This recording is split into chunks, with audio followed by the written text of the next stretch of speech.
Hi friends, ಎಲ್ಲರಿಗೂ ನಮಸ್ಕಾರ. Food junction ಕಾರ್ಯಕ್ರಮಕ್ಕೆ ಸ್ವಾಗತ. ಇವತ್ತು ನಾನು ಮಾಡ್ತಾ ಇರೋ ಸ್ಪೆಷಲ್ ರೆಸಿಪಿ ಏನಂದರೆ, ಬಿಸಿಲು ದಿನದಲ್ಲಿ ನಮ್ಮ ದೇಹಕ್ಕೆ ತಂಪು ಅತಿ ಅವಶ್ಯಕ. ಆದ ಕಾರಣ ನಾನು ಮೊಸರು ಅವಲಕ್ಕಿಯನ್ನು ಮಾಡಿ ತೋರಿಸ್ತಾ ಇದ್ದೇನೆ. ಅತಿ ಕಡಿಮೆ ಸಮಯದಲ್ಲಿ ರೆಸ್ಟೋರೆಂಟ್ ಸ್ಟೈಲ್ನಲ್ಲಿ ಮಾಡೋ ವಿಧಾನ ತಿಳಿದುಕೊಳ್ಳೋಣ ಬನ್ನಿ.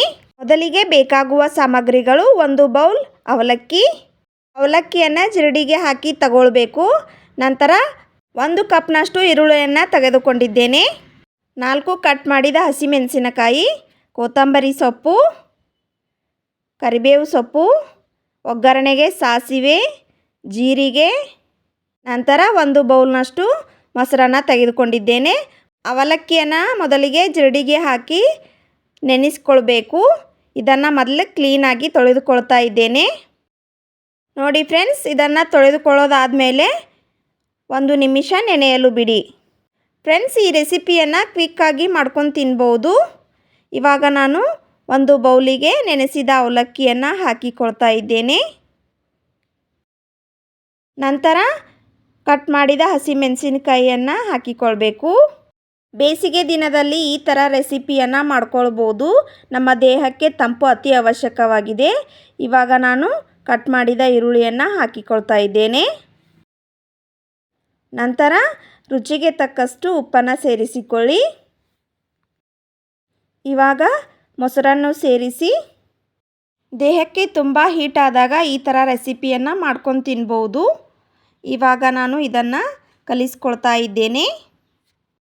ನಾನು ಅವಲಕ್ಕಿಯನ್ನು ನೀರಲ್ಲಿ ನೆನೆಸ್ಕೊಂಡು ತೊಗೊಂಡ್ರೂ ಕೂಡ ಮೊಸರು ಹಾಕಿದ ಮೇಲೆ ಅವಲಕ್ಕಿ ಮೊಸರನ್ನು ಎಲ್ಲ ಇಂಗಿ ಬಿಡುತ್ತೆ. ನೋಡಿ ಫ್ರೆಂಡ್ಸ್, ಇವಾಗ ಎಲ್ಲ ಮೊಸರು ಅವಲಕ್ಕಿ ಹೀರಿಕೊಂಡಿದೆ. ಇವಾಗ ಇನ್ನೂ ಸ್ವಲ್ಪ ನಾನು ಮೊಸರನ್ನು ಹಾಕಿಕೊಳ್ತಾ ಇದ್ದೇನೆ. ಫ್ರೆಂಡ್ಸ್, ಈ ರೆಸಿಪಿಯನ್ನು ಬ್ರೇಕ್ಫಾಸ್ಟಿಗೆ ಮಾಡ್ಕೊಳ್ಬೋದು. ಇವಾಗ ಇದನ್ನು ಚೆನ್ನಾಗಿ ಕಲಿಸ್ಕೊಳ್ಬೇಕು. ಈಗ ಕಟ್ ಮಾಡಿದ ಕೊತ್ತಂಬರಿ ಸೊಪ್ಪನ್ನು ಹಾಕಿಕೊಳ್ತಾ ಇದ್ದೇನೆ. ಚೆನ್ನಾಗಿ ಮಿಕ್ಸ್ ಮಾಡಿಕೊಳ್ಳಿ. ನಾನು ತೋರಿಸಿದ ಈ ವಿಧಾನ ರೆಸ್ಟೋರೆಂಟ್ ಸ್ಟೈಲ್ನಲ್ಲಿ ಮಾಡಿ ತೋರಿಸಿದ್ದೇನೆ. ಇವಾಗ ನಾನು ಚಿಟಿಕೆ ಸಕ್ಕರೆಯನ್ನು ಹಾಕಿಕೊಳ್ತಾ ಇದ್ದೇನೆ. ಸಕ್ಕರೆ ಬೇಡ ಅಂದವರು ಸ್ಕಿಪ್ ಮಾಡಿಕೊಳ್ಳಿ. ಸಕ್ಕರೆಯನ್ನು ಸ್ವಲ್ಪ ಹಾಕಿಕೊಳ್ಳೋದ್ರಿಂದ ಟೇಸ್ಟ್ ತುಂಬಾ ಚೆನ್ನಾಗಿ ಬರುತ್ತೆ. ಇವಾಗ ನಾನು ಒಂದು ಫ್ಯಾನ್ಗೆ ಎಣ್ಣೆಯನ್ನು ಹಾಕಿಕೊಳ್ತಾ ಇದ್ದೇನೆ. ನಂತರ ಸ್ವಲ್ಪ ಗೋಡಂಬಿಯನ್ನು ಹಾಕಿಕೊಳ್ಬೇಕು. ಗೋಡಂಬಿ ಇಷ್ಟ ಆಗದೇ ಇರೋರು ಸ್ಕಿಪ್ ಮಾಡ್ಕೊಳ್ಬೋದು. ಇದನ್ನು ಮೀಡಿಯಮ್ ಫ್ಲೇಮ್ನಲ್ಲಿ ಇಟ್ಟು ಚೆನ್ನಾಗಿ ಫ್ರೈ ಮಾಡಿಕೊಳ್ಳಿ. ಇವಾಗ ಸಾಸಿವೆಯನ್ನು ಹಾಕಿಕೊಳ್ಬೇಕು, ಜೀರಿಗೆಯನ್ನು ಹಾಕಿಕೊಳ್ಳಿ, ಕೆಂಪು ಮೆಣಸಿನಕಾಯಿಯನ್ನು ಹಾಕಿ, ನಂತರ ಕರಿಬೇವು ಸೊಪ್ಪನ್ನು ಹಾಕಿ ಗ್ಯಾಸನ್ನು ಆಫ್ ಮಾಡಿಕೊಳ್ಳಿ. ಒಗ್ಗರಣೆ ಮಾಡಿಕೊಂಡ ಮಿಶ್ರಣವನ್ನು ಮೊಸರು ಅವಲಕ್ಕಿಗೆ ಹಾಕಿಕೊಳ್ಬೇಕು. ನಂತರ ಸ್ಪೂನ ಸಹಾಯದಿಂದ ಈ ರೀತಿಯಾಗಿ ತಿರುಗಿಸಿಕೊಳ್ಳಿ. ನೋಡಿ ಫ್ರೆಂಡ್ಸ್, ಎಷ್ಟು ಚೆನ್ನಾಗಿ ರೆಸ್ಟೋರೆಂಟ್ ಸ್ಟೈಲ್ನಲ್ಲಿ ಬಂದಿದೆ ಅಂತ. ನೋಡಿದ್ರಲ್ಲ ಫ್ರೆಂಡ್ಸ್, ಮೊಸರು ಅವಲಕ್ಕಿಯನ್ನು ಎಷ್ಟು ಈಸಿಯಾಗಿ ಮಾಡ್ಕೊಳ್ಬೋದು ಅಂತ. ಇವಾಗ ನಾನು ಸಾರು ಮಾಡ್ಕೊಳ್ತಾ ಇದ್ದೇನೆ. ಫ್ರೆಂಡ್ಸ್, ಖಂಡಿತ ಈ ರೆಸಿಪಿಯನ್ನು ಒಮ್ಮೆ ಮನೆಯಲ್ಲೇ ಟ್ರೈ ಮಾಡಿ.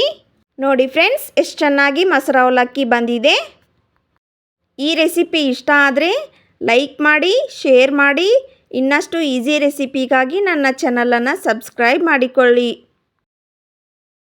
ಮುಂದಿನ ಇಂಟ್ರೆಸ್ಟಿಂಗ್ ರೆಸಿಪಿಯೊಂದಿಗೆ ಮತ್ತೆ ಸಿಗ್ತೀನಿ. Keep watching. Thank you.